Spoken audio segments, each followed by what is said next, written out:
Impudique, point ne sera ni de corps ni de consentement. Ou si vous voulez, tu ne commettras pas d'adultère. Ah, ouais, c'est correct. Je suis marié, puis je triche pas, donc je ne connais pas d'adultère. S'il fallait que Dieu ait dit cette parole uniquement pour ce fait-là, il y en a déjà beaucoup qui seraient adultères, ça me va, mais peut-être que si on réfléchit un petit peu, nous sommes un peu tous adultères. Pourquoi? Qu'est-ce que c'est d'abord un adultère? Si je le prends au sens le plus large, c'est celui qui ne respecte pas ses engagements. Oh voilà! Et là, on vient d'aller très, très loin. Et je peux même vous dire que tous et chacun, on est adultère par rapport à Dieu. Car on a un engagement avec lui, il nous a créés par amour et pour l'amour, et nous avons décidé de faire autrement. Par rapport à Dieu, nous sommes un peu tous des adultères. Nous n'avons pas tenu nos promesses, nos engagements. Sur le plan civil, si vous faites un contrat avec quelqu'un et que vous ne le respectez pas, vous êtes poursuivi pour ne pas avoir respecté le contrat. Un adultère, c'est ne pas respecter le contrat. Est-ce qu'il nous arrive, nous aussi, d'être adultes, de dire consciemment qu'il faut s'aimer les uns les autres et de ne pas le faire? Alors nous venons de rompre nos engagements. Est-ce qu'en réalité, nous ne disons pas régulièrement « il faut que le monde vive en paix » et que la première affaire qui nous arrivait, c'est de critiquer, de gueuler après ceux qui ne font pas notre affaire? Nous sommes en rupture de notre contrat. Nous disons bien souvent « ah, il faut être doux envers tout le monde ». Pourquoi je suis si sévère envers ceux qui souffrent? Je suis un peu en adultère, là. Je ne respecte pas l'engagement que je me dis. On est toujours porté à prendre la notion d'adultère en vertu d'un couple à qui on a fait un engagement l'un à l'autre. Et là, on dit, si tu romps ça, tu es en adultère. Mais il m'arrive, moi aussi, de prendre des engagements face à un autre. Puis si je ne respecte pas cet engagement-là, je suis en rupture, moi aussi, d'entente et d'union avec cette personne. Dans un certain sens, si je l'autre sur le plan physique, je suis en adultère spirituel, en adultère de pensée, en adultère de réflexion. Tu ne commettras pas d'adultère. Prenons tous conscience que nous sommes redevables face à celui qui nous a donné en nous, qui a placé en nous le germe d'amour. Et lorsque je brime cet amour, lorsque j'utilise à mal escient cet amour, je suis en adultère.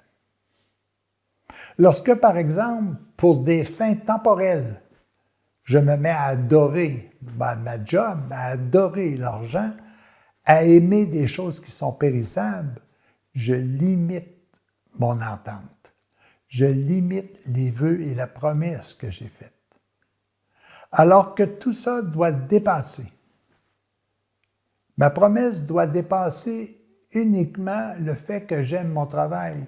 Ma promesse est à l'effet que j'aime mon travail pour ce qui me permet d'aider les autres, qui me permet d'aider davantage les autres. On voit très souvent des gens qui sont tellement heureux à faire du travail. Pourquoi? Parce que je me sens tellement utile pour ceux et celles. Je regarde des infirmières, je regarde des éducateurs, je regarde des médecins, je regarde tous les travailleurs de la construction qui sont heureux de faire une maison extraordinaire pour ceux. Alors ça, c'est vraiment être en accord avec l'engagement qu'ils ont pris. Je ne suffis pas d'être juste mécanicien, je veux être le bon mécanicien pour permettre à ceux qui vont utiliser l'auto que je viens de réparer d'être heureux. Là, je tiens promesse. Là, je ne suis pas adultère. Mais lorsque je décide de faire une réparation, oh, ça va faire pareil, là, puis c'est correct, ils s'arrangeront avec ça, de toute façon, ils ne reviendront pas. Et là, je suis adultère par rapport à un engagement que j'ai fait et que j'ai pris. Imaginez-vous maintenant sur le plan divin. À chaque fois que je manque de douceur, à chaque fois que je manque de charité, de paix, à chaque fois que je fais des faux témoignages, à chaque fois que... Et tout ça fait en sorte que je deviens adultère par rapport à un engagement que j'ai pris, qui est à l'intérieur de moi et qui me dit, Jacques, sois sans cesse amour. Ne romps pas cet engagement. Là, les amis, c'est beaucoup plus large que de prendre le petit commandement en disant « Non, non, moi, je ne suis pas adultère. » Bon.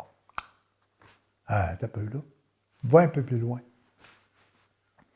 Si tu prends pour acquis que adultère, c'est ne pas respecter une entente que tu as faite, fais la liste des ententes que tu as prises et que tu n'as pas respectées. Et je vais aller bien plus loin que ça. Je vais même vous dire, lorsque Dieu a créé l'homme, il lui a dit, va, domine la terre. Rapporte à moi, le Seigneur, la terre. Est-ce que c'est ce que je suis en train de faire?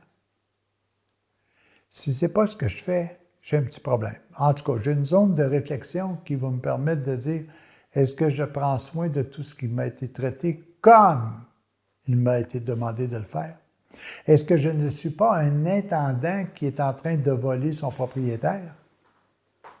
Un intendant, c'est celui à qui on a prêté ses biens pour qu'il puisse les rendre plus florissables. Si je ne respecte pas l'engagement que j'ai pris envers le propriétaire, je suis aussi adultère. Alors, les amis, l'éventail de l'adultère est beaucoup plus large que de le résumer tout simplement à la promesse que deux êtres se sont faits lors d'un mariage. L'adultère est aussi large que tous les engagements que j'ai pris avec quelqu'un. Un parent s'est engagé à faire une vie heureuse à ses enfants. Est-ce que vous l'avez respecté? Est-ce que nous l'avons respecté?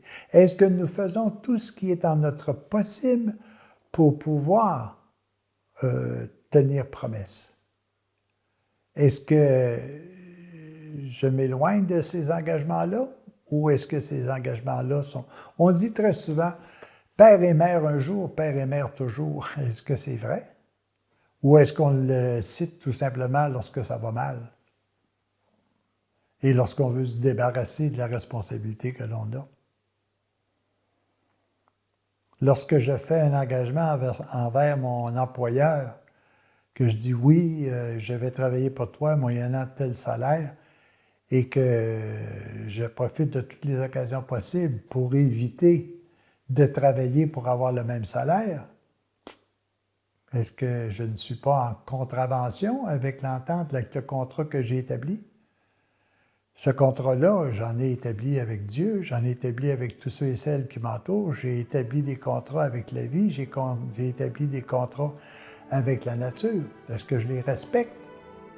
Si je ne les respecte pas, peut-être que je suis tout simplement adultère. Bonne réflexion, les amis. C'est beaucoup plus large qu'on pensait. Hein? À la prochaine.